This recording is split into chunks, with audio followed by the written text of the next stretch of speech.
호세아서 7장 8절에서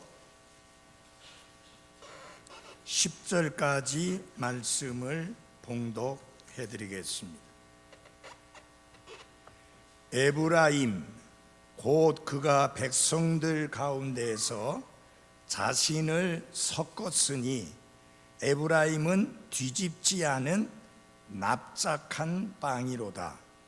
타국인들이 그의 기력을 삼켰으나 그는 그것을 알지 못하는도다.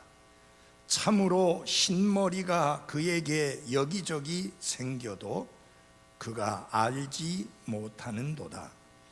이스라엘의 교만이 그의 얼굴을 향해 증언하되 그들이 이 모든 일에도 불구하고 주 자기들의 하나님께로 돌아오지 아니하며 그분을 찾지도 아니하는도다.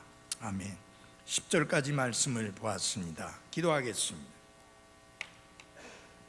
하나님이 저희들의 삶에 베풀어 주신 은혜와 사랑과 긍휼을 인해 감사합니다. 또 우리의 필요를 아시고 영적인 것이든 육신적인 것이든 필요를 따라 채워주심을 인해 감사드립니다.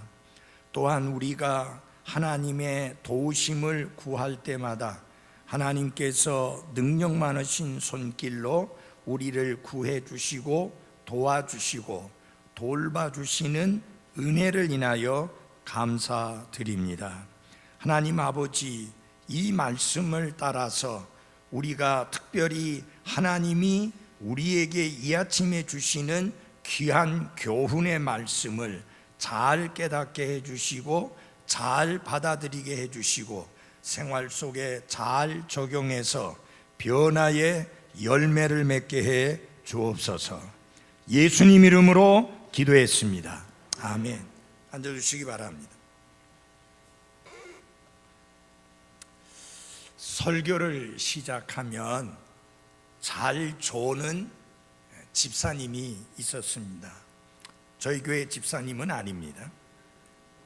어느 날 목사님이 그 집사님을 불러서 설교를 하면 그렇게 조는 이유를 물어보았습니다. 집사님, 왜 그렇게 매번 설교 시간에 조십니까? 하고 물으니까 목사님의 설교가 시작되면 안심이 되기 때문입니다. 아니, 무슨 안심이 된다는 말입니까? 설교가, 목사님 설교가 교리적으로도 정확하고 내용도 확실하게 맞고 결코 이단의 주장도 가르치지 않으시고 항상 바른 말씀만 선포하시니 제가 신경 쓸 일이 없습니다. 그래서 제가 안심이 되기 때문에 잠이 드는 겁니다. 혹시 오늘 그런 분 없게 되기를 바랍니다. 이 말씀의 배경을 좀 말씀을 드리고 말씀을 전하겠습니다. 오늘 설교 제목은 여러분이 주보에서 보신 것처럼 상당히 이상한 제목이에요. 뒤집지 않은 마른 빵이라. 뒤집지 않은 납작한 빵. 한번 다 같이 합시다. 뒤집지 않은 납작한 빵. 하나님이 이스라엘 백성을 향하여 너희들은 뒤집지 않은 납작한 빵이라, 그런 말씀을 하셨습니다. 이 의미가 무엇인지를 이해하기 위해서 배경을 아실 필요가 있습니다. 호세아 대언자가 이스라엘 백성들에게 말씀을 선포하고 전하던 그 시기는 이스라엘 북왕국의 4대 왕이었던 여로보암 2세 때였습니다. 참고로 이스라엘은 북왕국 그리고 남왕국, 이렇게 우리나라처럼 남북이 갈라진 상황이 되었습니다. 본래는 하나였었는데, 그래서 이 북쪽의 왕국을 이스라엘 북왕국이라고 부르고 쉽게 그냥 이스라엘이라고 부릅니다. 이 남쪽의 유다 왕국을 유다 왕국이라고 부르지 아니하고 쉽게 유다라고 그렇게 부릅니다. 이렇게 둘로 나눠진 상황 속에서 이스라엘 북왕국의 네 번째 왕이었던 여로보암 2세가 통치를 하고 있었을 때에 일어났던 사건이요, 또 하나님이 주신 말씀입니다. 이스라엘은 일시적으로 부흥이 일어났습니다.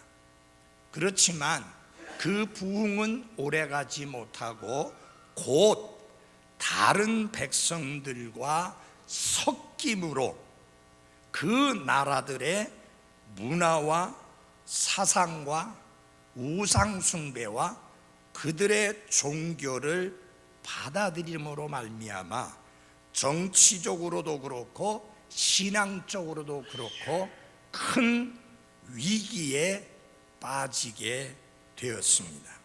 그래서 신앙적으로는 부패해지고 도덕적으로는 타락하게 되는 그런 상황이 아주 절정에 이르게 되었을 때에 하나님께서 호세아 대언자를 부르셔서 그 백성들을 경고하기 위해서 주신 말씀이 호세아 대언서고 바로 본문에 나오는 말씀입니다. 그 처음 시작이 에브라임이라고 시작되고요, 그 다음에 10절에 보면은 이스라엘의 교만이라 라는 말씀이 나옵니다. 다른 백성들을 말하는 게 아니고요, 같은 백성을 말하는 건데, 에브라임은 이스라엘 북왕국 중에서 제일 중심적이고 대표적인 지파가 에브라임 지파였습니다. 그래서 에브라임이여 라고 이렇게 말하게 될 때 그것은 곧 무엇이라고 말하는 것과 똑같으냐면은 이스라엘이여 라고 말하는 것과 똑같은 것입니다.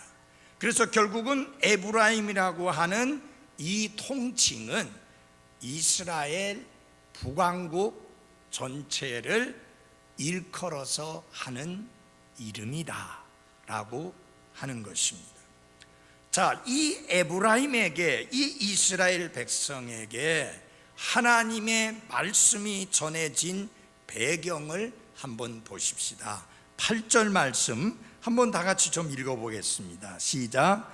에브라임 곧 그가 백성들 가운데서 자신을 섞었으니 에브라임은 뒤집지 않은 납작한 방이로다. 이 말씀이 어떻게 시작되느냐? 에브라임 곧 이스라엘이 백성들 가운데서 자신을 섞었다. 이 말은 무슨 뜻이냐면요, 다른 나라 백성들하고 혼합이 되었다, 믹스가 돼버렸다, 뒤섞였다, 그런 의미의 말씀입니다. 그래서 이스라엘 백성들의 마음 자세라든지 삶의 형편이라든지 도덕적이고 영적인 상태가 심각한 타락의 상태에 있었다 하는 것이 이 말씀의 핵심입니다. 바로 이때에, 바로 이와 같은 때에 호세아 대언자의 입술을 통해서 하나님의 말씀이 이스라엘 백성에게 전달되었는데, 그 이유는 타락한 이스라엘 백성을 일깨우고 그들이 하나님께 회개하고 돌아오도록 하기 위해서 하나님이 호세아 대언자에게 말씀을 주시게 된 것입니다. 이 호세아서 7장뿐만 아니라 호세아서 전체에 나오는 이스라엘 백성의 그 많은 죄악은, 범죄는 무엇 때문에 발생한 것이냐?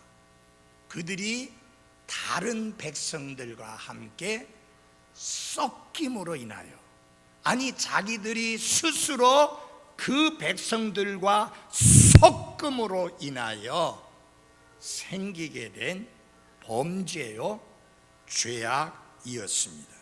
여기 섞었다는 말은 어떤 의미를 가지고 있느냐 하면 무질서한 혼란을 일으키는 뒤섞임, 그것을 섞었다고 이야기를 합니다.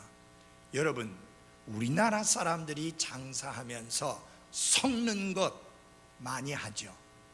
옛날에는 석유에다가 디젤이 쌌을 때 디젤을 섞어서 팔므로 말미암아 보일러가 문제가 생기는 일이 있었습니다.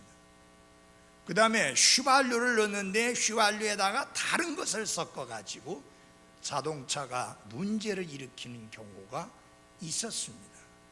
섞으면 돼요, 안 돼요? 안 됩니다. 성경은 그리스도인들이 섞이지 말아야 될 것을 가르치면서 너희는 믿지 아니하는 자와 동일한 멍에를 매지 말라라고 경고를 하셨습니다. 자, 이 시대의 철학을 가만히 살펴보면요, 적당하게 이것저것을 포용하며 살아가는 사람들을 가르쳐서 너그러운 사람이다. 또 그런 식으로 가르치는 목사를 가르쳐서 너그러운 목사라, 그렇게 이야기합니다.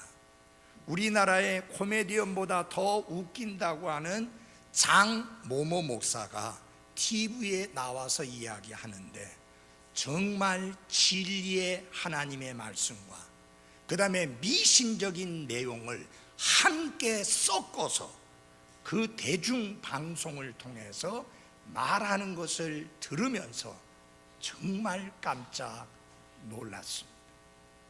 저런 말이 목사 입에서 나올 수 있는가 라는 생각을 할 때 뒤섞어버리는 일이 얼마나 무서운 일이요, 죄악된 일이요, 잘못된 일인가 하는 것을 볼 수 있습니다. 물론 우리가 인간관계를 가지면서 마음을 좀 더 넓힐 필요가 있습니다.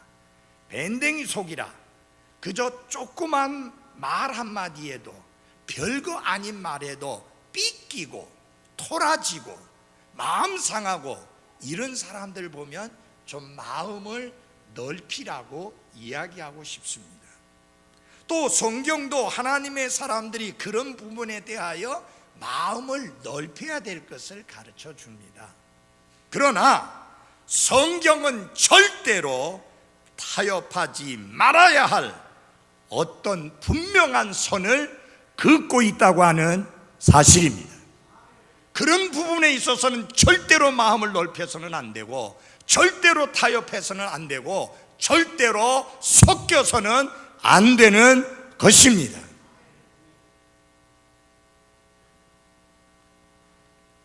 오늘날의 이 세상에, 이 나라와 전 세계의 도덕적인 타락의 원인이 무엇이냐? 하나님의 도덕적인 절대적인 기준을 거절하고 거부하고, 그래서 타협하였기 때문에 생기게 된 것입니다. 모든 것이 상대화되어 버린 오늘날, 그 어느 것도 절대적인 진리는 없다고 사람들은 소리쳐 외칩니다. 그러나 성경은 모든 진리는 절대적이어야 된다고 분명하게 가르치고 있습니다. 하늘나라 하나님께로 가는 길은 여러 가지가 아니고 오직 하나입니다. 우리를 자유케 할 수 있는 진리는 여럿이 아니고 오직 하나입니다. 죄와 범법들로 죽은 우리를 살리고 생명을 줄 수 있는 참 생명은 오직 하나입니다. 우리를 구원할 수 있는 구원자의 이름은 오직 하나입니다. 이 모든 것은 무엇을 가르칩니까? 성경은 절대적인 진리를 가르치고 있다고 하는 사실입니다. 성경은 우리가 너그러운 태도를 보이고 관용하는 태도를 보여야 될 것을 가르치고 있지만 또한 동시에 분명히 가르치는 것이 있습니다. 그것은 그리스도인이 거룩하게 구별된 삶을 살아야 한다는 것입니다. 다시 말하면 그리스도인들은 결코 타협하지 말아야 할 것들이 있으며 그것은 어떤 경우에도 타협해서는 안 된다는 것을 분명하게 가르치고 있습니다. 만약 그리스도인들이 죄와 세속적인 것과 타협을 하게 된다면 타락하게 되고 결국은 본문에 나타나고 있는 이스라엘 백성의 상황을 벗어나지 못하게 되는 것입니다. 하나님께서 이스라엘 백성들이 타협하고 그 결과 타락하게 된 그 상태를 말씀을 하시면서 세 가지 비유를 말씀합니다. 이 세 가지를 한꺼번에 다 설교하면 너무 시간이 길기 때문에 아침에 하나 하고 저녁에 두 가지를 하겠습니다. 첫 번째 비유가 뭐냐? 8절에 나옵니다. 이스라엘이 타협하고 그 결과 타락했을 때에 그들의 영적인 상태를 뭐라고 비유했느냐 하면은 뒤집지 않은 납작한 빵이다. 재미있죠, 표현이? 예. 두 번째는 뭐라고 했는가? 더 재미있어요. 심장이 없는 어리석은 비둘기다. 11절에 나옵니다. 11절 봐주십시오. 또한 에브라임은 심장이 없는 어리석은 비둘기 같아서 그들이 이집트를 부르며 아시리아로 가는 도다. 뭐가 없어요? 심장이 없는 어리석은 비둘기와 같다고 그렇게 말씀합니다. 세 번째는 16절에서 말합니다. 속이는 활 같도다. 그렇게 말합니다. 그래서 그들이 돌아오나 지극히 높은 이에게 돌아오지 아니하니 그들은 속이는 활 같도다. 이 세 가지 탁월한 비유가 이스라엘 백성의 타락한 상태를 묘사하기 위해서 하나님께서 사용하신 세 가지 비유입니다.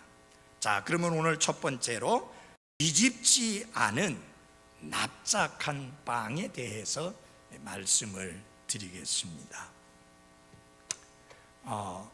이스라엘 사람들은 이 납작한 빵을 우가라고 불렀습니다. 근데 이 우가를 만드는 데 있어서 먼저 알 것은 이건 절대 떡이 아닙니다. 빵인데요, 얇고 둥근 전병 모양입니다. 여러분, 전병은 떡이 아니고 빵 맞죠? 예, 이렇게 전병 아세요? 얇은. 예. 이스라엘 사람들은 이 빵을 불에 구워서 먹었습니다. 근데 이 빵을 만들 때 약 10분 간격으로 돌판 위에서 뒤집어야만 했습니다. 그리해야만 적절하게 이 빵이 앞뒤로 잘 익어서 맛있게 먹을 수가 있었습니다. 그러면 여러분 들어보십시오. 뒤집지 않은 납작한 빵이라. 뒤집지 않았다. 그러면 여러분 어떻게 됐을까요? 타버렸다. 숫덩이처럼 돼버렸다. 그러면 어떻게 돼요? 먹을 수 없는 쓸모없는 빵이 돼버렸다라는 뜻이죠. 조금만 무관심하거나 혹은 적정한 시간을 놓쳐버리면 한쪽은 타고 한쪽은 익지 않은 아무런 쓸모도 없는 빵이 되어서 버려야만 하는 것입니다. 하나님은 이스라엘 백성들의 상태를 말씀하시면서 에브라임은 뒤집지 않은 납작한 빵이라 그렇게 말씀하셨습니다. 왜 그렇게 말씀하셨는가? 이스라엘은 아시리아를 위시한 이방 나라와 결탁을 맺어서 그들과 스스로 섞였습니다. 그래서 이스라엘 백성이 그들과 결탁을 하고 섞인 결과 정치적인 영향도 받았을 뿐만 아니라 그들의 잘못된 철학과 문화와 사상과 신앙을 받아들여서 결국 그들은 우상숭배자가 되어버렸고 하나님을 거룩하게 섬기는 순수한 신앙을 저버리게 된 것입니다. 그들은 이스라엘 백성들은 또한 이방 민족들의 생활 방식을 받아들여서 아주 더러운 부도덕의 죄악 속에 빠져버리고 말았습니다. 그러니까 어떻게 된 거냐? 빨리 뒤집어야 되는데 뒤집지 않고 그대로 놔둬가지고 새까맣게 탄 숫덩이가 된 납작한 빵처럼 그들은 하나님 앞에서나 사람 앞에서나 쓸모가 없는 백성이 돼버리고 만 것입니다. 하나님은 이 이스라엘 백성들이 하나님의 경고와 하나님의 말씀을 거역하고 불순종한 것에 대해서 시편 106편에 잘 드러내 보이고 있는데요, 이렇게 말씀합니다. 그들은 주께서 자기들에게 멸하라고 명령하신 그 명령들을 멸하지 아니하고 오히려 그 이교도들 가운데 섞여서 그들의 행위들을 배우며 그들의 우상들을 섬겼으므로 그것들이 그들에게 올무가 되었도다. 하나님은 멸하라고 말씀하셨는데 멸하기는커녕 그들과 함께 섞여서 그들의 행위들을 배우고 그들의 우상 숭배를 배웠다, 그렇게 말씀하고 있습니다. 이스라엘 백성은 하나님의 경고를 듣고도 그 경고를 망각하고 그 경고를 무시하였습니다.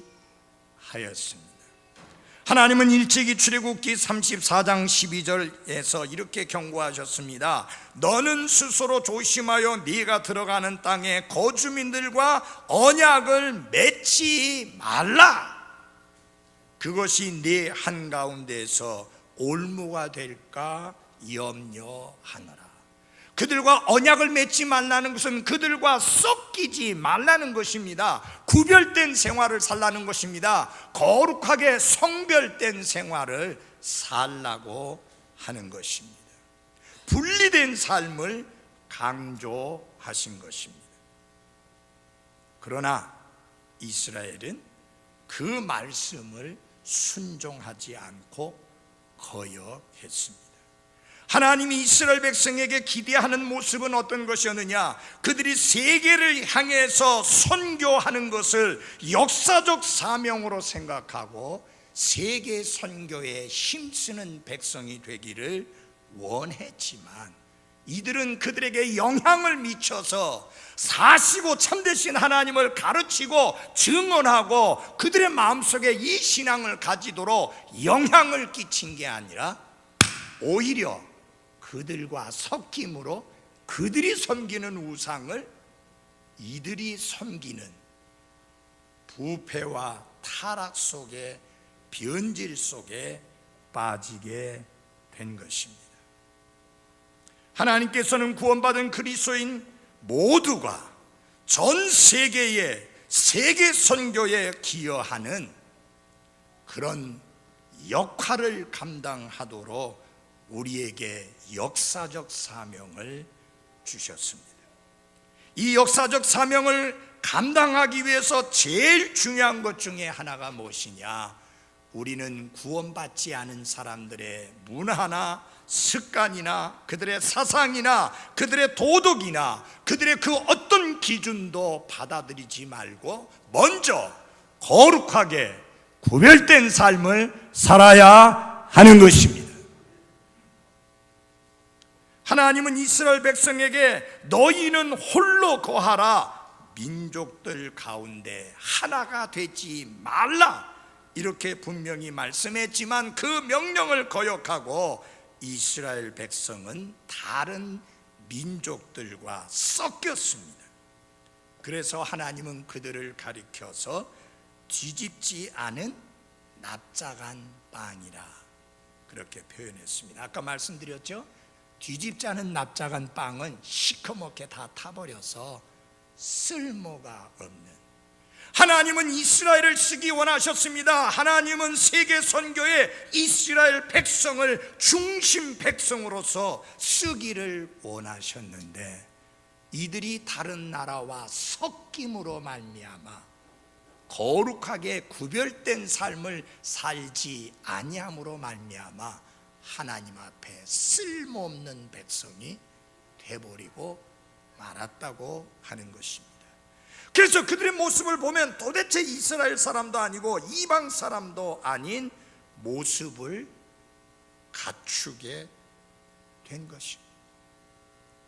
자, 보십시오. 생긴 모습을 보면 이스라엘 사람이에요.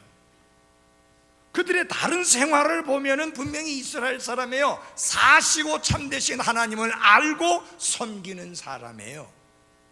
근데 실제 생활 속에 깊이 들어가 보니까 그들은 이교도들처럼 우상을 숭배하고 그들의 가치관을 받아들이고 그들의 생활 습관을 받아들이고 그들의 사상을 받아들이고 그들과 전혀 다를 바가 없는 모습으로 살아가고 있는 거예요. 생활 방식이 똑같아요.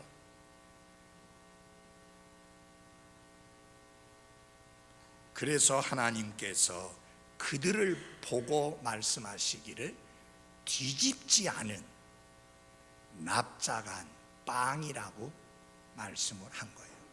한쪽이 다 타서 먹을 수도 없는, 쓸모짝이 없는 그런 백성이 되어버리고 말았다고 말씀을 하신 것입니다. 사랑하는 그리스도인 여러분, 우리 그리스도인들도 타협하고 타락하게 되면 그리스도인의 모습을 잃어버리게 되고 그들의 가치관과 그들의 습관과 그들의 사상을 받아들이게 되면 우리 또한 그리스도인인지 아닌지 구분이 안 되는 삶으로 인하여서 하나님이 쓰고 싶은데 쓸 수 없는 그런 사람들의 모습으로 전락하고 마는 것입니다. 더 비참한 것이 뭔지 압니까? 그들이 그렇게 끔찍한 상태에 있었으면서 그것을 알지 못했다고 하는 사실입니다. 여러분, 병 걸린 사람이요, 제일 위험한 게 뭔지 아세요? 자기가 병에 걸렸다는 사실을 알지 못하는 거예요.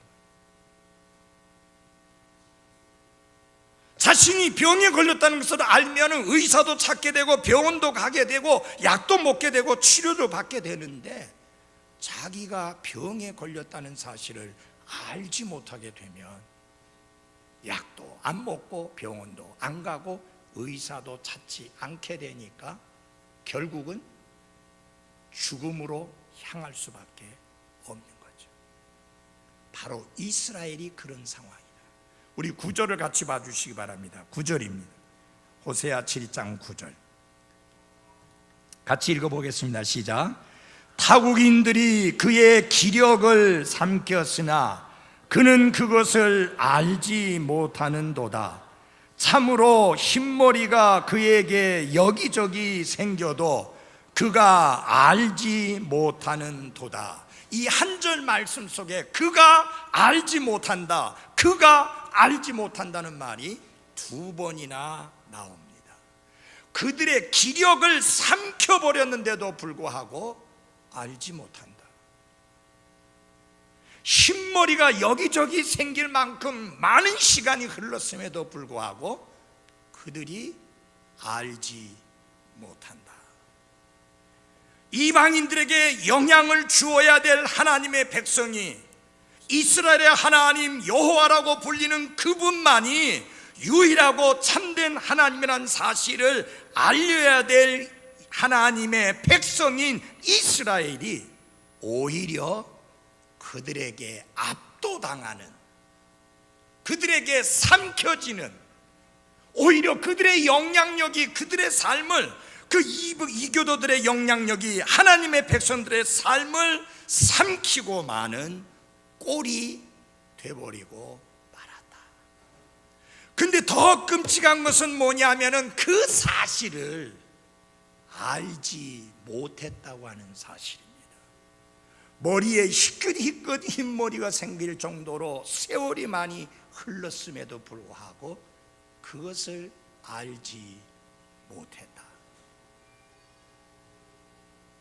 이 세상의 철학을 바꾸고 이 세상의 흐름을 변화시키기는커녕 오히려 이 세상의 영향을 받아서 그리스도인으로서의 독특성을 잃어버리고 있는 그런 그리스도인들의 모습을 보여주고 있습니다. 너희는 세상의 빛이라고 하는 말은 영향을 끼치는 사람이라는 뜻입니다.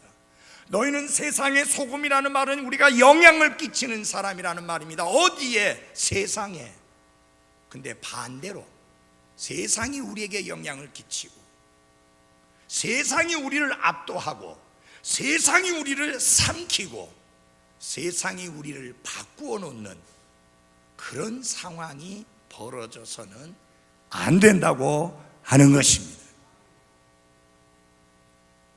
정말 안타까운 것은 뭐냐, 이렇게 비참한 상황 속에 있으면서도 이 사실을, 이런 끔찍한 상태를 알지 못한다는 사실입니다. 깨닫지 못한다는 사실입니다. 이 심각한 상황을 깨닫지도 못하고 알지도 못한다. 이스라엘 백성은 이방인의 잘못된 철학과 도덕과 사상과 가치관과 세계관에 의해서 오히려 영향을 받아 잘못에 빠져 있는 상황인데도, 그 끔찍한 상황인데도 그것을 알지 못했다, 깨닫지 못했다. 이 얼마나 끔찍한 것입니다. 세월이 흐른 가운데에도 그들은 무감각한 상태가 되어서 하나님의 경고에 대하여 무지한 상태가 되어서 그 끔찍한 상황을 알지도 못했다. 이 얼마나 비참한 상황입니까? 요한계시록 3장에 보면은 내가 내 행위를 아노니 내가 차지도 아니하고 뜨겁지도 아니하도다. 하나님은 네 행위를 안다라고 말씀하는데, 그런데 라오디게아 사람들은 어떠느냐? 비참한 것과 가련한 것과 가난한 것과 눈먼 것과 벌거벗은 것을 알지 못하는도다. 하나님은 아시는데 막상 그런 상태에 있는 라오디게아 교회는 알지 못하는도다, 그렇게 말씀합니다. 바로 그것이 이스라엘 백성의 상황이었고, 하나님은 그것을 가리켜서 뭐라고 말했느냐? 뒤집지 않은 납작한 빵이라. 하나님의 백성으로서 하나님이 쓰실 수가 없는 쓸모없는 백성이 되어버리고 말았다고 하는 것입니다. 한쪽은 다 타버려 이제 빵 전체를 쓸모없이 만들어버린 상태, 정체불명의 모습, 그것이 당시의 이스라엘 백성의 삶의 모습이었습니다. 사랑하는 그리스도인 여러분, 혹시 우리 가운데에도 이 뒤집지 않은 납작한 빵을 닮은 성도들은 없는지 묻고 싶습니다. 하나님이 구원하셨습니다. 하나님의 자녀로 삼아 주셨습니다. 거룩한 백성으로 구별시켜 주셨습니다. 세상의 빛이요 세상의 소금으로 삼아 주셨습니다. 증인으로 삼아 주셨습니다. 영향을 끼치고 사람들을 그리스도께로 인도하며 세계 선교에 기여할 사람으로 하나님이 갈라 세워 주셨습니다. 그럼에도 불구하고 마치 뒤집지 않은 납작한 빵처럼 한쪽은 다 타버리고 한쪽은 덜 익어서 쓸모가 없는 빵처럼 하나님이 쓰고 싶은데, 하나님이 쓰시고자 하시는데 하나님이 쓰실 수 없는 그런 성도들은 아닌지 스스로를 점검해 보는 시간이 되기를 바랍니다. 이 우가라고 하는 납작한 빵, 정말 맛있는 빵입니다. 그러나 여러분, 한쪽은 타고 한쪽은 설 익어버리면 먹을 수도 없고 그것은 버려야만 합니다. 여러분과 저의 인생의 가장 큰 비극이 무엇이었느냐? 구원받았는데 하나님의 자녀인데 다시 태어난 그리스도인인데 하나님이 쓰고 싶은 도구인데 쓸 수가 없는 사람이 돼버리는 것, 쓸모짝이 없는 사람이 돼버리는 것이 그리스도인으로서의 가장 큰 비극입니다. 구원받지 않은 자에게 가장 큰 비극이 무엇이냐? 하나님께서 그대로 내버려 두셔서 지 마음대로 살아가도록 포기하시는, 그게 구원받지 않은 사람에게 제일 큰 위험입니다. 여러분, 하나님이 이렇게 치시고 저렇게 치시고 이런저런 어려운 일을 통해서 정말 마음이 힘들 때 누군가가 전도해서, 자, 바로 이런 기회가 당신이 회개하고 예수님을 믿고 구원받고 믿음 생활할 때입니다 라고 이야기해 줄 때 그것을 받아들일 수 있는 사람은 복이 있는 사람이에요. 그런데 너무 잘 풀리는 거예요. 너무 잘 나가는 거예요. 너무 문제가 없는 거예요. 영적인 거 말고는 다 잘 풀리는 거예요. 전도하면, 회개하고 구원받아야 된다고 하면 콧방귀만 끼는 거예요. 여러분, 그런 사람들이 제일 불쌍한 사람들이에요. 왜? 구원받기가 너무 힘들어요. 내가 가진 많은 것들을 잃어버렸지만 내가 예수 그리스도를 통해서 구원받았다면 여러분은 가장 값진 것을 얻으신 분이라는 사실을 잊지 마십시오. 물론 그런 것들을 잃어버리지 않고 구원받았으면 더 좋을 뻔했겠지만, 그래도 그런 것들을 잃어버렸지만 구원받고 그리스도인으로서 하늘나라에 소망을 두고 살게 된 거 감사하십시오. 예. 특별히 이 연세 드신 분들은 더 감사해야 돼요. 그런데 그리스도인들에게 있어서 끔찍한 게 있습니다. 한 발은 세상에 두고 한 발은 하나님께 두고 방황하는 삶을 사는 그리스도인, 하나님이 도구로서 그릇으로서 쓰시고 싶은데 쓸 수가 없는 그런 그리스도인들이 가장 불쌍한 그리스도인이다. 그들이 바로 무엇과 같으냐? 뒤집지 않은 납작한 빵과 같은 존재입니다. 엘리야 대언자는 백성들에게 가서 이렇게 외칩니다. 너희가 어느 때까지 두 의견 사이에서 머뭇거리려느냐? 만일 주께서 하나님이시면 그분을 따르려니와 만일 바알이 하나님이면 그를 따를지니라.